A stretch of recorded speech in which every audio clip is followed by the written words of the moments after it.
Robert DeBernardo, a name that would soon become synonymous with power and fear. The name itself conjures images of a shadowy underworld, where deals are made in hushed tones and trust is a rare commodity, of smoky backrooms and whispered deals where every handshake could seal a fate. Born in 1937, DeBernardo grew up on the tough streets of New York City. Life wasn't easy, and the streets were unforgiving.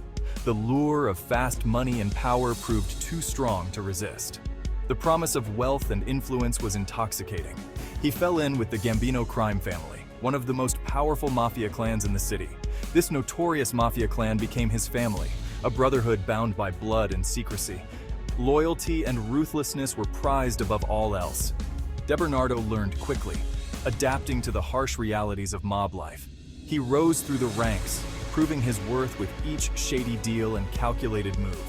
But DeBernardo wasn't just another street thug. He was different, more ambitious and cunning. He had a sharp mind, a natural business sense that set him apart from his peers. He saw an opportunity in an unlikely place, the adult entertainment industry, a sector ripe for exploitation. Pornography, once relegated to the shadows, was becoming big business. The potential for profit was enormous, and DeBernardo aimed to control it all. He envisioned an empire, one that would extend his influence far beyond the streets of New York. Star Distributors. This seemingly innocuous name masked a burgeoning empire. The company, originally owned by Ted Rothstein, was struggling. DeBernardo, with his mob connections, saw a chance to take over. He made Rothstein an offer he couldn't refuse. DeBernardo became vice president. He quickly gained control of the company finances, and he had a bold vision for the future. Star Distributors would no longer just dabble in softcore. It would become the leading distributor of hardcore pornography in the United States. It was a risky move, but it paid off. Demand for hardcore content was exploding. DeBernardo, with his ruthless efficiency, made sure Star Distributors cornered the market. He forged alliances with producers, intimidated rivals, and bribed officials. Money poured in. The 1970s, the golden age of porn. A time of sexual liberation, of changing social mores. Pornography was shedding its taboo status. It was becoming mainstream, and Robert DeBernardo was perfectly positioned to profit. He formed a powerful partnership with Reuben Sterman. Sterman, known as the Walt Disney of porn, was a self-made mogul. He controlled a vast network of adult bookstores and theaters. Together, DeBernardo and Sterman became an unstoppable force. They dominated the industry. Their reach extended from production to distribution to exhibition. They controlled it all. Their empire stretched beyond United States borders. DeBernardo's name became synonymous with the burgeoning global porn trade. Times Square. The once glamorous heart of New York City had fallen on hard times. By the 1970s, it was a haven for peep shows, prostitutes, and drug dealers. It was here, in this den of vice, that Robert DeBernardo decided to build his monument, Showworld, a sprawling adult entertainment complex, a palace of pixels and flesh. It had everything: live sex shows, pornographic movie theaters, booths selling every kind of sex toy imaginable. It was a monument to DeBernardo's ambition, his audacity. Showworld became a notorious landmark. Tourists flocked to gawk at its neon lights, its lurid posters. Politicians railed against it, calling it a den of iniquity. But DeBernardo didn't care. He was making a fortune. Section 5. Legal troubles, the walls close in. DeBernardo's reign wouldn't last forever. His empire, built on a foundation of vice and corruption, was bound to crumble. Law enforcement was taking notice. The FBI, under pressure to crack down on organized crime, had DeBernardo in their sights. The feds were building a case. They were using informants, wiretaps, undercover agents. They were determined to bring down DeBernardo and his empire. The noose was tightening.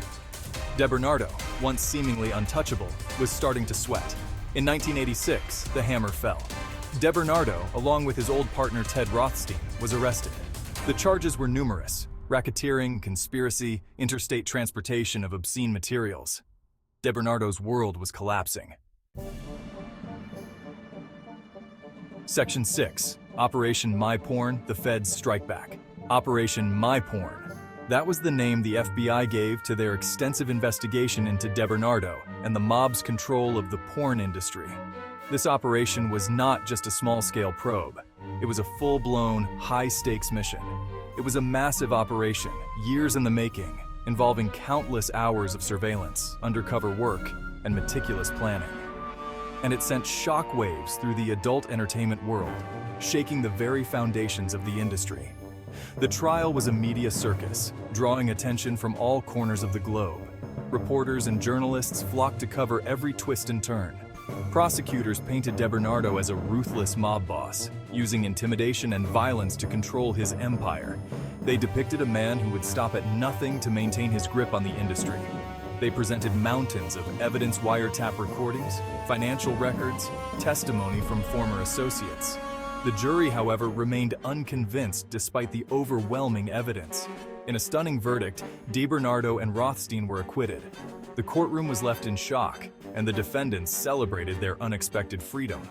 The prosecution had failed to prove their case beyond a reasonable doubt, leaving many to question the effectiveness of the legal system. But the trial had exposed the dark underbelly of the porn industry, its links to organized crime, and the lengths to which some would go to protect their illicit operations. Section 7. The Mafia's Shadow, a Lingering Presence. DeBernardo may have walked free, but the Mafia's influence on the porn industry didn't disappear overnight. It simply went underground, becoming more subtle, more insidious. The mob, like a virus, adapted and survived. They infiltrated new markets. They invested in video production and distribution. They used their connections to launder money. They were like cockroaches, thriving in the dark corners of a booming industry. Law enforcement tried to keep up, but the porn industry, with its vast profits and lax regulation, proved fertile ground for organized crime. The Mafia's shadow still loomed large. Section 8. DeBernardo's Legacy, a Tarnished Crown. Robert DeBernardo, a man of contradictions, a shrewd businessman, a ruthless mobster. He revolutionized the porn industry, transforming it from a seedy backroom business into a multi-billion-dollar global empire. But his legacy is tarnished. His name is forever linked to organized crime, to corruption and exploitation. He amassed a fortune, but at what cost? The human cost of addiction, of exploitation, of the degradation of human dignity. DeBernardo died in 1996. He took his secrets to the grave, but his story serves as a cautionary tale. A reminder that even in the pursuit of pleasure and profit, there are lines that should never be crossed. Section 9. The digital age porn goes online, the internet, the information superhighway, a technological revolution that would change the world. And it would revolutionize the porn industry, forever altering the landscape of adult entertainment. No longer were people limited to seedy bookstores or late-night cable channels. Pornography was now just a click away, available 24/7 on computers and smartphones. The industry exploded. Websites, studios, and performers proliferated. The internet democratized pornography, for better or for worse. It gave rise to amateur performers, to niche markets, to a dizzying array of content. The old gatekeepers, like DeBernardo, were now gone. Section 10. The future of adult entertainment, a shifting landscape. Where is the adult entertainment industry headed? This question is more relevant now than ever before. It's a question with no easy answers. The landscape is constantly shifting, influenced by technology, culture, and societal norms. The digital age has brought both challenges and opportunities. On one hand, it has democratized access to content, allowing creators to reach audiences directly. On the other hand, the rise of free content, piracy, and ad blockers has put pressure on traditional business models, forcing the industry to innovate. But the industry is adapting. Entrepreneurs and creators are finding new ways to monetize content and engage with audiences. Subscription-based platforms, virtual reality, and interactive experiences are just some of the innovations shaping the future of adult entertainment. These technologies offer more personalized and immersive experiences. The lines between pornography and mainstream media are blurring. One thing is certain: The demand for adult content is not diminishing.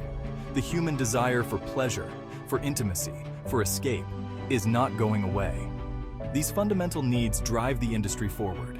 The adult entertainment industry will continue to evolve, to push boundaries, to challenge norms. It reflects the diversity and complexity of human sexuality. And its future is likely to be as complex, controversial, and unpredictable as its past. The only certainty is change.